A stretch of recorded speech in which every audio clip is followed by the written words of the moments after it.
آج جتنے جلسے ہوتے ہیں اصلاح معاشرہ کے، سیرت النبی کے، صحابہ کے دور میں اس کی مثال نہیں ملتی، اور ان کو اس کی ضرورت بھی نہیں تھی، کیونکہ اس کے بغیر ان کا مقصد حاصل تھا۔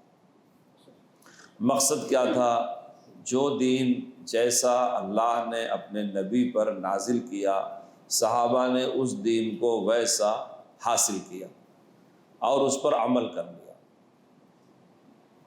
میں اسی لیے عرض کر رہا تھا کہ حضرت رسول اللہ صلی اللہ علیہ وسلم کی خصوصیت یہ ہے کہ آپ نے امت کو جس چیز کا حکم دیا خود اپنی ذات سے اس پر عمل کیا۔ رمضان کے روزوں کا حکم دیا تو صرف 30 روزوں پر اکتفا نہیں کیا، بلکہ آپ نے نفلی روزے بھی رکھے اور جمعرات اور پیر کو بھی روزہ رکھا، اور ایک روزہ ایسا رکھا جس کو صوم وصال کہا گیا، اور اس سے آپ نے دوسرے مسلمانوں کو منع کیا۔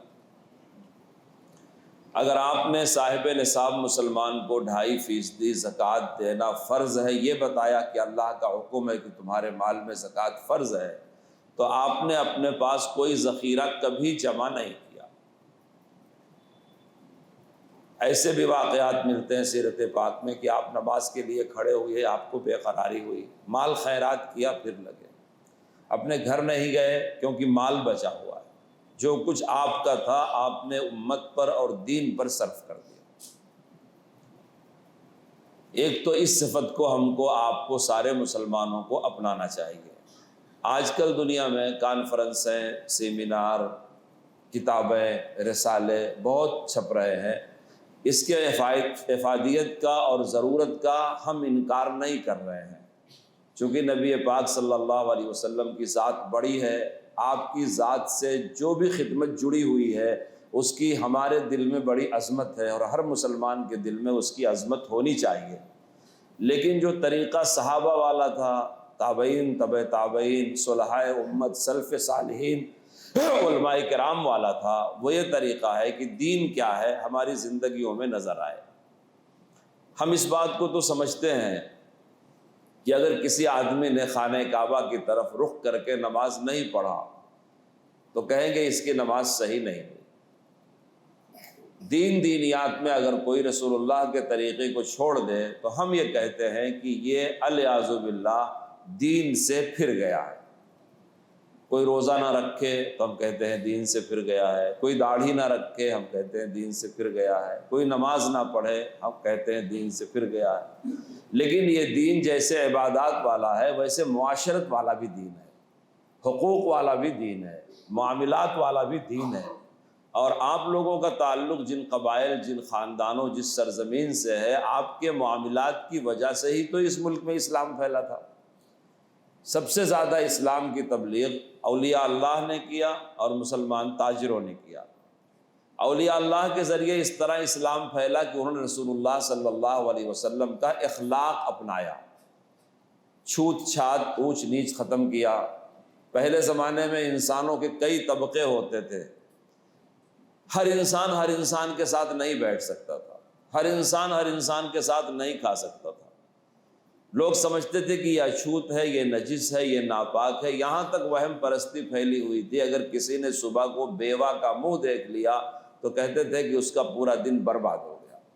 آج بھی ایسے وسوسے، ایسے وہم اور ایسی جہالت اس ملک میں پھیلی ہوئی ہے، لیکن اولیاء اللہ ان کی قبروں کو نور سے بھر دے، انہوں نے اللہ کے بندوں میں اونچ نیچ، چھوت چھات کی کوئی تفریق نہیں کیا، انسان سے انسان ہونے کی وجہ سے محبت کیا، رسول پاک کے اخلاق کو اپنایا، دشمنوں کو معاف کیا۔ ان کے دل میں بھی دنیا نہیں تھی، ان کے باہر بھی دنیا نہیں تھی، وہ دنیا سے بالکل مستغنی تھے۔ ایسے رہتے تھے کہ ان پر زکوٰۃ فرض نہیں ہوتی تھی، ان کو درویش اور فقیر ہی کہا جاتا تھا۔ فقیری اور درویشی کی ہمارے ملک میں آج بھی بڑی عظمت اور بڑی عزت ہے، چونکہ ان کے اخلاق کو لوگوں نے دیکھا اور ان کے اخلاق میں خوشبو تھی جناب رسول اللہ صلی اللہ علیہ وسلم کے اخلاق کی۔ لوگ خاندان در خاندان اسلام میں داخل ہوتے چلے گئے۔ دوسرا طبقہ جس نے اسلام پھیلایا وہ تاجر کا طبقہ تھا، جو مسلمان تاجر تھے، جس میں آپ لوگوں کا شمار ہوتا ہے، اور آپ لوگوں کے تجارت کی صنعت تو بالکل متصل ہے آپ اور آپ کے آبا اجداد اسلام آنے سے پہلے بھی اس ملک میں آتے رہتے تھے، لیکن جب عالم عرب میں اسلام آیا، توحید پھیلی، رسول پاک صلی اللہ علیہ وسلم کا نور عام ہوا اور لوگ اسلام سے وابستہ ہوئے، تو وہی تاجر جو زمانے جہالت میں آیا کرتے تھے، اسلام کے بعد ایمان، اسلام، نماز کے ساتھ، معاملات کے ساتھ اس ملک میں آئے اور انہوں نے لوگوں کے ساتھ رسول اللہ کا سکھایا ہوا معاملہ کیا، کم نہیں تولا، وعدہ خلافی نہیں کیا، سودی معاملہ نہیں کیا، کسی کو دھوکہ نہیں دیا، قرض لے کر کے ہضم کر گئے ہوں ایسا نہیں کیا، جھوٹی گواہیاں نہیں دیا۔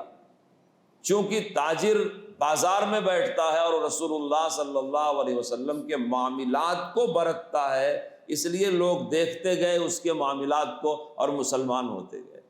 آپ علماء سے پوچھیں، ان دو طبقوں نے سب سے زیادہ اسلام کی تبلیغ کا کام کیا، ایک اولیاء اللہ، سلف صالحین، درویش، بزرگ جنہوں نے رسول پاک کا اخلاق برتا، دوسرے وہ مسلمان تاجر جنہوں نے رسول اللہ صلی اللہ علیہ وسلم کے لین دین والے معاملات برتے۔ مسلمان نماز پڑھے گا مسلمان کے پیچھے، امام کا مسلمان ہونا بھی ضروری ہے۔ مسلمان حج کرے گا امام حج کے پیچھے، امام حج کا بھی مسلمان ہونا ضروری ہے۔ مسلمان ہے اگر صاحب نصاب ہے تو زکوٰۃ دے گا، اور وہ زکوٰۃ مسلمان کے ہاتھ میں دے گا، کیونکہ زکوٰۃ لینے والے کا مسلمان ہونا ضروری ہے۔ روزہ ایک ایسی عبادت ہے جب تک آپ خود نہ کہیں کہ میں روزہ ہوں کوئی جان نہیں سکتا۔ یہ سارے عبادات والے اعمال مسلمان کے ساتھ کرے گا، لیکن مسلمان جہاں کرائے کا مکان لے گا اس مالک کا مسلمان ہونا ضروری نہیں ہے۔ مسلمان کوئی چیز کسی کو بیچے گا اس کا مسلمان ہونا ضروری نہیں ہے۔ کہیں سے کوئی چیز خریدے گا اس کا، یہ رسول اللہ صلی اللہ علیہ وسلم کے زمانے اور صحابہ کے زمانے سے یہ بازار کے تاجروں میں یہودی بھی تھے، عیسائی بھی تھے، رومی بھی تھے، یونانی بھی تھے۔ آپ مسوق المدینہ کی تاریخ اپنے علماء سے پوچھ لیجئے، رسول پاک کے زمانے میں مدینے کے بازار میں صرف اہل ایمان صحابہ ہی نہیں ہوا کرتے تھے، غیر صحابہ اور غیر مسلمین کا ایک بڑا طبقہ ہوا کرتا تھا۔ ہماری بہت ساری بھول میں سے ایک بھول یہ بھی ہے کہ ہم نے سیرت کے اس حصے کو چھوڑ دیا۔ ہم کو وہم ہونے لگتا ہے، شک شبہ ہونے لگتا ہے، کبھی کبھی ہمارا ایمان اتنا کمزور ہو جاتا ہے کہ ہم یہ مسئلہ پوچھتے ہیں کیا غیر مسلم کے ساتھ پارٹنرشپ جائز ہے؟ کیا خریداری کرنا جائز ہے؟ کیا اس کو بیچنا جائز ہے؟ ساتھ رہنے میں، پڑوس میں رہنے میں، مدد کرنے میں، احسان کرنے میں ہم کو ہمارے نبی نے یہ سکھایا ہے کہ ہم کسی کا مذہب اور اس کی ذات نہیں پوچھیں گے۔ جس طرح نماز میں قبلہ خانہ کعبہ ہے، اسی طرح ہمارے سماج میں، ہمارے معاشرے میں قبلہ رسول اللہ کے صحابہ ہیں۔ صحابہ کے پڑوس میں اگر کوئی یہودی ہوا کرتا تھا وہ ان سے مامون ہوتا تھا، محفوظ ہوتا تھا، کوئی عیسائی ہوا کرتا تھا اس سے مطمئن ہوتا تھا۔ مسلمانوں کی یہ صفت آج بھی دیندار مسلمانوں میں موجود ہے، اتنے بگڑے ہوئے حالات کے باوجود بھی، کہ پڑوسی کا حق جو رسول پاک نے بتایا ہے مسلمان اسے ادا کرنے کی کوشش کرتا ہے، چہ جائے کہ پوچھے ہمارا پڑوسی کون ہے۔ اللہ کے رسول صلی اللہ علیہ وسلم کی جو تعلیم تجارت کے بارے میں ہے، شہادت کے بارے میں، گواہی کے بارے میں ہے، کرائے کے بارے میں ہے، رہن کے بارے میں ہے، اجرت کے بارے میں ہے، مزدوری کے بارے میں ہے، پڑوس کے بارے میں ہے، سفر کے بارے میں ہے، کہیں ایمان کی شرط نہیں ہے، بلکہ آپ نے سخت وعید فرمائی، فرمایا واللہ لا یؤمن واللہ لا یؤمن واللہ لا یؤمن۔ قیل من یا رسول اللہ؟ قال الذی لا یأمن جارہ بوائقہ۔ فرمایا قسم بخدا وہ آدمی مومن نہیں ہو سکتا، 3 بار آپ نے فرمایا تاکید کے ساتھ۔ صحابہ نے کیا کون یا رسول اللہ؟ فرمایا جس کا پڑوسی اس سے مطمئن نہ ہو۔ آج ہمارے سماج کا ماحول یہ ہے کہ رشتہ دار مطمئن نہیں ہوتے، ہم اپنے سگے بھائی کو اپنے اعتماد میں نہیں لے پاتے، اپنے قبیلے، اپنے خاندان، اپنے شریک اور پارٹنر کو۔ اور رسول پاک کی تعلیم یہ ہے کہ ہمارا پڑوسی ہمارے اخلاق سے مطمئن ہونا چاہیے، اس کو ہمارے اوپر یہ بھروسہ ہونا چاہیے کہ یہ میرے ساتھ کبھی وشواس گھات، دھوکہ، غصب، چوری، الزام، جھوٹ نہیں کر سکتے۔ جتنی حدیثیں پڑوسی کے حقوق کے بارے میں آپ علماء سے پوچھ لیں، کہیں ایمان اور اسلام کی شرط نہیں ہے۔ ابو حنیفہ رحمۃ اللہ علیہ کے حالات میں لکھا ہے، ان کے پڑوس میں ایک شخص رہا کرتا تھا جس کی عادت خراب تھی، شراب پیتا تھا۔ امام صاحب اس پر احسان کرتے تھے۔ شراب پینا اس کا اپنا ذاتی عمل ہے، اللہ نے حرام کیا ہے، وہ اللہ کو جواب دے گا، لیکن اگر وہ بیمار ہوا، ہو سکتا ہے آپ کی عیادت کی برکت سے اس گناہ سے وہ توبہ کر لے۔ حضرت رسول اللہ صلی اللہ علیہ وسلم کی سیرت سے امت کی وابستگی جتنی زیادہ بڑھتی جائے گی، اور جتنا زیادہ ہم یہ نظریہ اور یہ خیال بنائیں گے کہ سیرت ہماری زندگی میں نظر آئے، ہمارے لین دین سے نظر آئے، ہمارے بول بات سے نظر آئے، ہم بے حیائی کے قریب نہ جائیں کسی کی۔ آپ کو یاد ہوگا جس طرح اس سمندر کے کنارے مسلمان تاجروں کے ذریعے سے اسلام آیا، تابعین، تبع تابعین، ان کی اولادوں کے ذریعے سے، آپ لوگ بھی انہی لوگوں میں سے ہیں۔ ایسے ہی سندھ کے علاقے میں اسلام محمد بن قاسم کی فوج کے ذریعے سے آیا۔ راجہ داہر کے زمانے میں لوٹ مار، رہزنی، زنا سب بڑھ گیا تھا۔ محمد بن قاسم آیا، اس نے بہت اچھا بندوبست کیا۔ جب اس کو دمشق سے خط آیا کہ واپس آ جاؤ، جب واپس جانے لگا تو مارواڑیوں کی حسین خوبصورت لڑکیوں نے اس کے گھوڑے کی لگام پکڑ لیا۔ کہاں جا رہے ہو؟ تاریخ میں لکھا ہے، انہوں نے کہا کہ تم ہماری عزت آبرو کس کے حوالے کر کے جا رہے ہو؟ کیونکہ جب سے اس نے انتظام سندھ کا، موہن جوڈار کے علاقے کا، ملتان کا سنبھالا تھا، زنا ختم ہو گیا تھا، شراب بند ہو گئی تھی، رہزنی ختم ہو گئی تھی۔ 16-17 سال کا نوجوان چند مہینے میں اس کی صحبت میں کتنا اثر رہا ہوگا۔ لوگ اولیاء اللہ کو تو نیک سمجھتے ہیں، لیکن ہتھیار باندھے ہوئے جو ہمارے آبا اجداد اس ملک میں تشریف لائے تھے، وہ کتنے مخلص تھے، ان کی نظروں میں کتنا اثر تھا، ان کی زبانوں میں کتنا اثر تھا۔ جب ہم تاریخ کا مطالعہ کرتے ہیں تو ہمیں پتہ چلتا ہے۔ جب اس نے کہا مجھے میرے خلیفہ نے کہا ہے کہ واپس چلے آؤ، کہنے لگے خلیفہ کون ہوتا ہے؟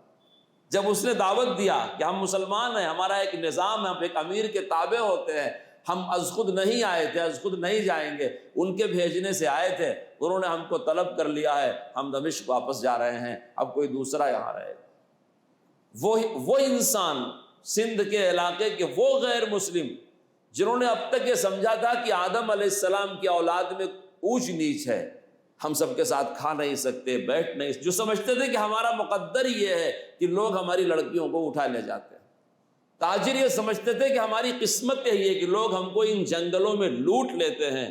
چند دنوں کے بندوبست نے سب کے ذہن کو بدل دیا کہ اسلام ایک رحمت بن کر کے اس سرزمین میں آیا ہے۔ رہزنی بند ہو گئی، چوری بند ہو گئی، زنا بند ہو گیا، لوگوں نے اسے خدا کہنا شروع کر دیا، بھگوان کہنا شروع کر دیا، اور تاریخ میں لکھا ہے محمد بن قاسم کی پتھر کی مورتیاں بنائی اور اس کی پوجا کرنا شروع کر دیا کہ ایسے اخلاق والا انسان نہیں ہو سکتا، بلکہ وہ خدا اور بھگوان ہی ہو سکتا ہے۔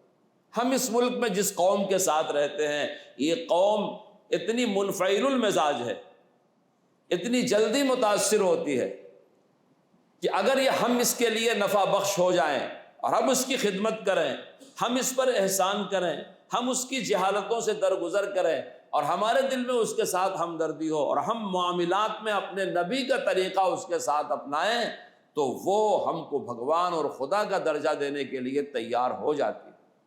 اس لیے جمعیت علماء ہند مستقل مسلمانوں کو اس بات پر متوجہ کرتی ہے، مستقل کی خدمت خلق کو اپنا مقصد بناؤ، دلوں کو راحت پہنچاؤ، مظلوموں کی مدد کرو، یتیم غریب بیوہ کے سر پہ ہاتھ رکھو، ان سے ان کا مذہب نہ پوچھو۔ آپ علماء سے سنتے ہوں گے حضرت رسول اللہ صلی اللہ علیہ وسلم کا سوشل بائیکاٹ کیا گیا۔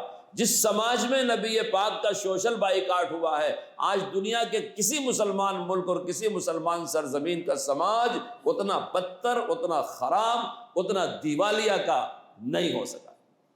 نبی کا زمانہ، مکہ مکرمہ، خانہ کعبہ کے سائے میں سجدہ کرنا مشکل ہے، کلمہ پڑھنا مشکل ہے، کلمہ پڑھنے پر سجدہ کرنے پر اونٹ کی اوجڑی رکھ دی جاتی ہے، اور اس پر جب مکے والوں کا دل مطمئن نہیں ہوتا تو سوشل بائیکاٹ کا فیصلہ کر دیتے۔ لیکن آپ علماء سے پوچھیں اس سوشل بائیکاٹ میں رسول اللہ کے ساتھ مکے کے بعض غیر مسلمین اور مشرکین بھی شریک تھے. آپ پوچھیں کبھی علماء سے. ہجرت کا سفر ہوا رسول اللہ صلی اللہ علیہ وسلم کا. ہجرت سے اسلام کی تاریخ شروع ہوتی ہے. سن ہجری ہمارے کیلنڈروں میں لکھی جاتی ہے. سفر ہجرت میں 5 آدمیوں کا قافلہ تھا. رسول پاک تھے, ابو بکر صدیق تھے, رہبری کرنے والے تھے, خدمت کرنے والا غلام تھا. آگے بڑھے تو بریدہ اسلمی تشریف لے آئے. ان 5 میں سب مسلمان نہیں تھے, ایک غلام اب تک ایمان نہیں لایا تھا. لیکن رسول کی ذات پر کتنا بھروسہ تھا. ابو بکر صدیق رضی اللہ تعالیٰ عنہ مکہ چھوڑ کر کے جا رہے ہیں. ابن دغنہ غیر مسلم تھا, وہ ابو بکر صدیق کے ہاتھ پیر پکڑ کے ان کو روک رہا ہے. کیا ہے؟ ان کے اخلاق کی وجہ سے ان کا اعتماد حاصل تھا. رسول پاک نے ہجرت فرمائی, وہی مکے والے جو تلوار لے کر کے آپ کے گھر کا گھیراؤ کیے ہوئے ہیں, انہی کی امانتیں رسول اللہ کے پاس موجود ہیں. اور آپ نے ان امانتوں کو ادا کرنے کے لیے اپنے بھائی حضرت علی ابن ابی طالب کو چھوڑ دیا کہ یہ امانتیں ادا کر کے پھر مجھے آ کر کے ملنا. اب اس وقت ضرورت ہے, جب شدت بڑھ رہی ہے, نفرت بڑھ رہی ہے, فرقہ پرستی بڑھ رہی ہے, بدگمانیاں بڑھ رہی. اور یہ سب کیوں بڑھ رہا ہے؟ چونکہ باطل اب پسپا ہو رہا ہے. 100-200 سال کی کشمکش جب سے مسلمانوں کی قوت, سطوت, ممالک کمزور ہوئے اور یورپ کی طاقتوں کو اپنی مصنوعات, اپنی تعلیمات, اپنے فیشن کے ذریعے سے اسلامی سماج کو سبوتاژ کرنے کا موقع ہاتھ آ گیا, اور ہمارے نادان رہنماؤں اور نادان فلسفہ نگاروں کی وجہ سے ان کو ہمارے سماج میں رسوخ مل گیا, اور بے حیائی کی وجہ سے ان کا فیشن, ان کا کلچر ہمارے اندر پھیل گیا. لیکن بہر کیف روشنی روشنی ہے, اجالا اجالا ہے, سچائی سچائی ہے, سونا سونا ہے. پروپگنڈا سے کسی کی سچائی کو بہت دیر تک روکا نہیں جا سکتا. یہ دور باطل کی پسپائی کا دور ہے. لوگ پوچھتے ہیں جمعیت علماء کے ذمہ داروں سے کہ ان حالات میں ہمارے لیے کیا پیغام ہے. ہم کہتے ہیں آپ بصیرت کی نظروں سے دیکھیں, یہ دور باطل کی پسپائی کا دور ہے. چونکہ باطل بڑا فنکار ہے, اور یہ فنکار باطل منظم طور پر پسپا ہو رہا ہے. شکست تو کھا رہا ہے مگر منظم طور پر, صلح کے راستے سے, ایگریمنٹ کے راستے سے, آزادی فکر کے راستے سے, مختلف معاہدوں. بس اسلام کے سامنے کسی کا چراغ نہ جلا ہے نہ جل سکتا ہے. اللہ کا دیا ہوا یہ آخری مذہب ہے, آخری دین ہے, نور خدا ہے. کفر کی حرکت پہ خندزن پھوکوں سے یہ چراغ بجھایا نہ جائے گا. حضرت رسول اللہ صلی اللہ علیہ وسلم آخری نبی, قرآن آخری کتاب, آپ اس دنیا میں تشریف لائے ہیں اسلام مٹنے کے لیے نہیں, قیامت تک باقی رہنے کے لیے آیا ہوا. چونکہ ہم کو علماء کی صحبت حاصل نہیں ہے, دینی جماعتوں سے وابستگی نہیں ہے, جو صاحب الرائے اچھے لوگ ہیں ان سے ہم قریب نہیں ہیں. اپنی تھوڑی سی معلومات کی وجہ سے ہم وسوسے, گھبراہٹ, حوصلہ شکنی کا شکار ہو جاتے ہیں. ورنہ حقیقت یہ ہے, اہل بصیرت جانتے ہیں کہ اب باطل پسپا ہو رہا ہے. چونکہ منظم طریقے سے پسپا ہو رہا ہے, اس لیے ہم کو خیال ایسا آ رہا ہے کہ شاید یہ بڑھتا جا رہا ہے. نہیں, وہ نہیں بڑھ رہا ہے, اللہ کا دین بڑھ رہا ہے. جتنی مسجدیں آج اس ملک میں ہیں اس سے پہلے نہیں تھیں, جتنے نمازی آج اس ملک میں ہیں اس سے پہلے نہیں تھے, جتنی تنظیمیں آج اس ملک میں ہیں اس سے پہلے نہیں تھیں, جتنا اسلام کے بارے میں آج مسلمان غیور ہوا ہے, غیرت مند ہوا ہے, اور جتنا شاعر اسلام کو آج مسلمان دل و جان سے اپنانے لگا ہے, جتنا لوگ مٹانا چاہتے ہیں اتنا ہی محمد الرسول اللہ کے صدقے اور طفیل میں ہماری امت کے افراد کی وابستگی دین سے بڑھ جاتی ہے. ابھی کرونا کی بیماری کے دوران نوجوانوں نے, جن نوجوانوں کو علماء کوئی بہت دیندار نہیں کہتے, ان نوجوانوں نے وہ خدمات کیا کہ ہم جیسے بھی شرمندہ ہو گئے. یہ وہ نوجوان ہیں جن کو غیر ذمہ دار کہا جا رہا ہے, لیکن ان کے دل و دماغ میں اسلام کی ایک ایسی چھاپ ہے کہ یہ دین کے لیے ہر قربانی دینے کے لیے تیار ہے. اس لیے میرے دوستو, آپ کی جماعت نے, آپ کے علماء نے بر وقت اس شہر کے لیے سیرت مہم کے جس پروگرام کا آغاز کیا ہے, جس کی مناسبت سے کل والی نشست تھی اور اس کا تمیمہ نشست آج منعقد ہے جمعہ کے بعد, آپ اس پیغام کو مرنے نہ دیجیے, آپ اس میں حصہ لیجئے. اور اس کی جو اصلی چیز ہے کہ آپ کی زندگی سے, آپ کے سماج سے, آپ کے گھر سے سیرت ظاہر ہو, رسول پاک کا اخلاق ظاہر, رسول پاک کا معاملہ. ایسا نہ ہو کہ ہمارے بادشاہوں کے تاج میوزیم میں ہیں, ہمارے ہتھیار میوزیم میں ہیں تو ہمارا دین کتابوں میں لکھا ہوا لائبریری میں رہے، ہماری زندگی میں نظر نہ آئے، ایسا نہ ہو۔ اللہ مجھے بھی عمل کی توفیق دے، آپ کو بھی عمل کی توفیق دے۔ اللہ اس سفر کو دین کا ذریعہ بنائے، دین کی ترقی کا ذریعہ بنائے، ہماری آپ کی اس ملاقات کو اللہ تعالیٰ خیر کا ذریعہ بنائے۔ میں بھی آپ کے لیے دعا کروں گا، آپ حضرات بھی دعا میں یاد رکھیے گا۔ اگر اللہ نے چاہا اور آپ نے یاد کیا تو پھر کبھی حاضری ہوگی، پھر انشاءاللہ فرصت سے کچھ دین کی باتیں کریں گے۔ اللہ ہم کو عمل کی توفیق عطا فرمائے، آمین۔ وآخر دعوانا